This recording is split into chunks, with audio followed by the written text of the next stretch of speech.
প্রিয় দর্শক, আসসালামু আলাইকুম রাহমাতুল্লাহ। আজ আমরা জানতে পারবো এমন একটা দোয়ার কথা, যে দোয়ার মাধ্যমে আপনি যদি আল্লাহ তাআলার কাছে দোয়া করেন, সেই দোয়া কখনোই আল্লাহ তাআলা ফিরিয়ে দিবেন না ইনশাআল্লাহ। রাসূলুল্লাহ সাল্লাল্লাহু আলাইহি ওয়াসাল্লাম হাদিসে পাকে ইরশাদ করেছেন, আল্লাহ তাআলার এমন একটা নাম রয়েছে, যে নাম নিয়ে দোয়া করলে কখনো ফিরিয়ে দেওয়া হয় না। এই নামের মাধ্যমে আপনি দোয়া করলে কখনো সেই হাত খালি হাতে ফিরে আসবে না। 100% নিশ্চিত এই আমলটি ইনশাআল্লাহ আপনি যদি করেন।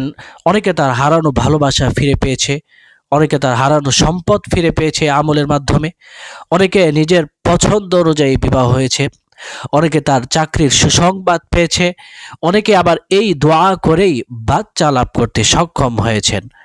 প্রিয় দর্শক মণ্ডলী, মনে রাখবেন, আল্লাহর নাম পবিত্র নাম, হাদিসের বাণী, এটি পবিত্র একটি বাণী। এই নাম নিয়ে দোয়া করলে কখনো বিফলে যাবে না ইনশাআল্লাহ।